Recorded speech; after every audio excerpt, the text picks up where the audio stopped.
Speaking of genocidal maniacs, um, yesterday was Lincoln's birthday, February 12th. So, of course, the fellating of Lincoln's legacy continued. And so basically, what the morons are now saying, and this is from NewJersey.com, William here is basically saying that in order to save democracy, you have to follow the legacy of Lincoln. But here's the thing: Lincoln didn't want to preserve democracy because he didn't give a shit about it.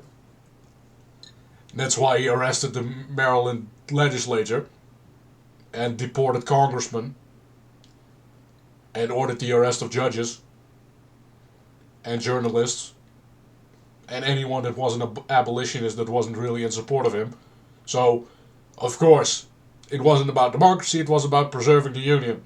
And in this particular case, preserving the Union is the war machine that wants to basically kill everyone on the planet. So, of course, we have delusional Benny Thompson from Mississippi, and I really wish they drew away his district. Basically stating that, oh yeah, this is a fight for the country, and quoting Lincoln isn't really a smart idea, essentially because he ordered General Sherman to kill thousands of civilians with no recourse, just kill them, burn them alive, rape the women. Who cares, right? Because that's what you do as the righteous party in a war. Fucking morons. So, basically, he said he was going to lose to War Democrat George McClellan, and that was not the case. There was never an inclination of Lincoln losing re-election. That's completely ahistorical. And I'm working on a documentary on this. So I just want to use this opportunity, I guess, to announce it. I'm working on a project which is essentially a documentary for every single presidential election, how close they were, and who basically ran in it. So every party, every candidate, every election. So how did the states cast their electoral votes? How many did they have? What is the territorial evolution behind the country? And I go as thorough as possible. So I think without editing, I think I should be about 3 hours. So I'm definitely going to edit that one because it's just way too much.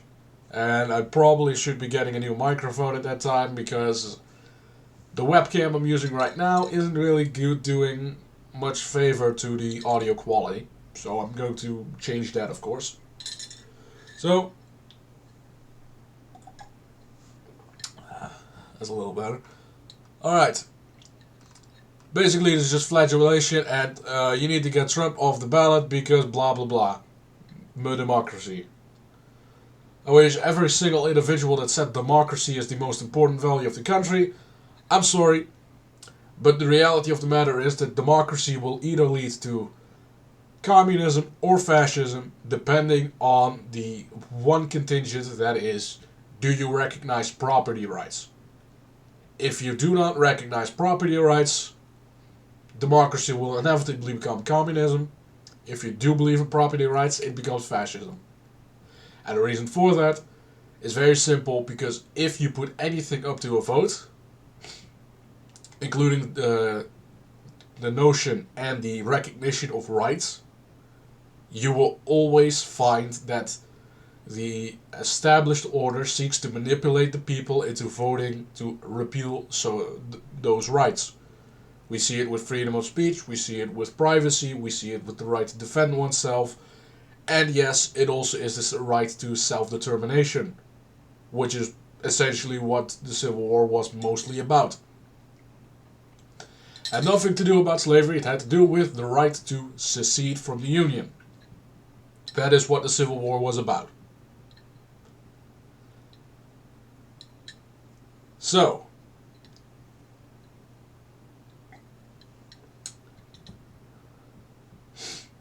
not really much else to say. I just think that any individual who holds Abraham Lincoln to a high standard is a closeted genocidal maniac.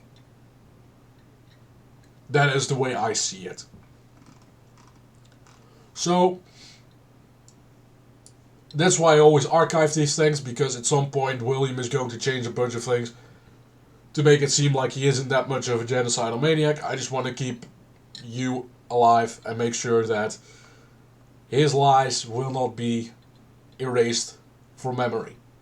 That's why you use archive, and that's why I recommend every single individual on the planet use archive.today for any article you see. Regardless whether you trust the journalist or not, archive it. Thank you kindly for watching. I'll see you later this week, I suppose. That is, if my voice starts recovering a little bit. I'm a little bit under the weather. Might hear it in the voice. So, thank you for watching. See you next time. Like the video if you did, you know that good stuff. See you next time. Cheers.